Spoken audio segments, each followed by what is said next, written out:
Hey there guys, it is Siwasepl and welcome to not really a final thoughts. Just gonna talk about Crash Bandicoot 2 and Crash Bandicoot Warped. It's not really a review-ish deal, just me talking about it to get some things out there so that when the Insane Trilogy comes out and I do my final thoughts on that, I can go ahead and have this video as a reference to talk about Crash Bandicoot 2 and Warped. So, spoilers I'm gonna give because I don't know what I'm gonna say. Completely unscripted. So I'll give you a spoiler warning here if you don't want to be spoiled in the game. Well, games, plural. There's two. So there's that out of the way. Why am I not doing a final thoughts? Because I have a history with Crash Bandicoot 2 and Crash Bandicoot Warp. Not a big history with Warp, but 2 definitely. And I feel like nostalgia will just get in the way of kind of talking about that one properly. If that makes sense, I don't feel like it'd be fair to do a final thoughts video on a game that I've had many, many years to kind of change my mind on how I feel about things. It goes without saying, Crash Bandicoot 2 is my favorite of the original trilogy, only because I grew up with it. Crash Bandicoot Warped is very, very well done, and they're basically just both amazing games, and so that's why 2 is my favorite, because I grew up with it. Now, I'm talking about both of these because the games are very, very similar. The way they're structured and the way it plays, it's different from the first one. Not that much, obviously, because it's still a Crash Bandicoot game, but they're different enough. But these two feel very the same. There are bosses after every 5 stages. There are levels to each room. It's laid out differently in the hub, but it's still the same kind of deal. So, what do I think were some benefits that these two games brought to the table? One, the save system. The save system for both of the games is a whole lot better than the first one. The gameplay overall is better than the first one. The first one had very stiff controls. These did not. They were very fluid. Both of the games, they played so smoothly. So much more smoothly. 2, you could fall off the 2D sections, which I think is silly. 3, they fixed this in Crash Bandicoot Warped. Graphically, I think they look better. If you look at Crash Bandicoot, the original, it still looks good. But I think 2 and 3 just are really great looking. Like, they don't look like a PlayStation game. They look really good. So, definitely graphically, they bring that to the table. Level variety, I would also say that. The first one had a lot of islands. These, they're just all over the place. You got snow places, you got tropical jungle places, you got ancient ruins, and then in the third one you got, time travel. You get to go all these places. You get to ancient China, you get to go to Arabia, you get to do other things. You get to go to the future. The variety of levels is also really great in 2 and 3. Speaking of gameplay, one of the improvements they did with it was Crash's moveset. They added moves to him, and they gave him extra moves, and they did it for the second one, and then in the third one, they gave him powers after each of the boss battles. And all of this combined makes Crash a much more fun character to play, even though in the third one, you kind of forget some of the powers. They don't really utilize them enough, except in the bonus areas, which I think, is a little bit of a letdown. They could have utilized them a little bit more in the main levels for Crash Bandicoot Warped, where they just, maybe had some alternate paths that you can take that might be quicker. Especially because they added time trials in Warped. That would have definitely been a benefit. Now, like I said, this isn't really a final thoughts video, so there's not a good bad on the let's play kind of deal. But I do want to touch on some of the things that I felt was weak about Crash Bandicoot 2 and Warped.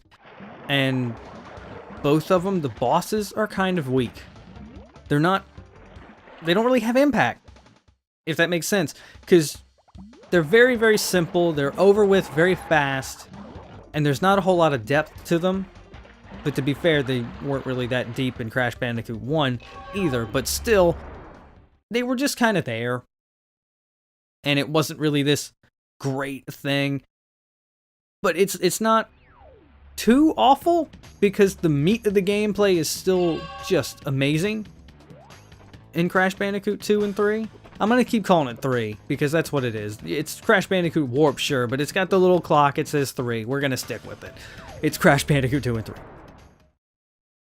The endings are also pretty good with both of them, because you get the alternate endings. In the first one, the endings, it was either you fought Cortex or you didn't fight Cortex, and in 2 and 3, depending on, you know, what you collected, if you collected all the crystals and all the gems, you could get a, you know, a special ending that basically furthered the plot. In the second one, you destroy the Cortex Vortex, and in the third one, you make Cortex into a child and send him back in time, I guess. Which really doesn't make sense when, you know, well, I guess I never played Wrath of Cortex, so I don't know how the story actually continues. So that's something I need to find out, exactly how he escaped from there, but that's not a time for that discussion. They're also short. Crash Bandicoot Warped is shorter than Crash Bandicoot 2, I feel. The third one suffers from that a bit. There are some level designs, well, not level designs, level aesthetics that are repeated too close to each other. So you don't really get to kind of digest, I guess you could say, because there's that one part where there are 2 motorcycle levels, like 3 levels apart from each other. So you don't really get to sit there and go, oh, that was a fun motorcycle level, I can't wait to do another one. So, you know, the length of the game kind of hurts it a little bit, and the level numbers, I guess that's the word I'm looking for, how they spaced out the levels, that also hurts a little bit. Crash Bandicoot 2 is also kind of a short game, you know, depending on exactly how much you know and how much you can get done, but it's really not that long. But like I said, a lot of the bad stuff about Crash Bandicoot 2 and 3 really kind of doesn't matter, because it's just stuff that needs to be ironed out, because the meat of the gameplay is still really great. It's so good, Crash Bandicoot 2 and 3. And there's not a lot to complain about. You know, you can pick and choose things about the games, but ultimately it's just a bunch of little things that, you know, could add up, but they don't. Like, oh, the airplane, you know, it's not really controlled that well. Oh, neither is the driving on the motorcycles. But because these levels aren't, you know, they're not in abundance and they're spaced out, you know, somewhat enough, it doesn't matter. Same with Crash Bandicoot 2. You know, the jetpack levels, there's only 2 of them. It doesn't really control that well, but there's only 2 of them. They tried it and it didn't really work. So it could definitely be ironed out and made to feel better. On one hand, though, the Coco levels in Crash 3, they handle pretty well, honestly. The motorcycle doesn't turn very well, and the planes aren't that well to handle, but the jet ski levels, they handle pretty well. But that's mainly, like, the thing I'm getting at, is that both of these games are just so good that they're almost entirely equals. And I guess I can say that Let's Playing them was really fun as well, mainly due to the involvement from you guys. That made the Let's Play super fun. So there is that. Would I recommend Crash Bandicoot 2 and Crash Bandicoot 3? Yes, entirely. Even if you haven't played the first one, I still think you should at least play the first one, but I would highly recommend 2 and 3, regardless. I think they're like $10 on the American store on PSN, and that is entirely worth it. If you can get a used copy on eBay for even less, that's great. I just think you should play these games. And even if you intend to get the Insane Trilogy, I still think you should play these games. That's how good they are, even in the original state. Oh, I can't believe I forgot that. The music! I was going to talk about that too. And it blinked. The music is great in both of these, hands down. That's pretty much it. That's all I have to say about the music. They're just really rhythmic and fun and lighthearted and jumpy. So, meant to mention that when I was talking about how good the game looked.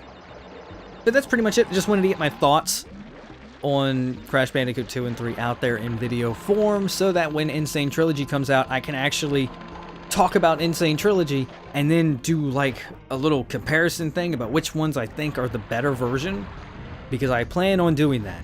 When Insane Trilogy comes out, I am going to tell you, in my opinion, which of the versions do I think is the best. And I'm comparing it to the original and the remasters, as well as including the PSN versions because of Crash Bandicoot 2. That's the thing about Crash Bandicoot 2, if you didn't know about the PlayStation Network version, it doesn't have joystick support. That's weird.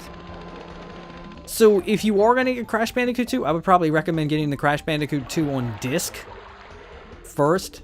If not, you know, the game still plays just fine with the D-pad, just, you know, not as great as it would with the joystick. So I'd recommend the disc version as it stands right now on Crash Bandicoot 2. But that's going to be it for me now, guys. Please remember to like and subscribe, and I'm going to head to the next thing, whatever that may be, and I hope to see you there.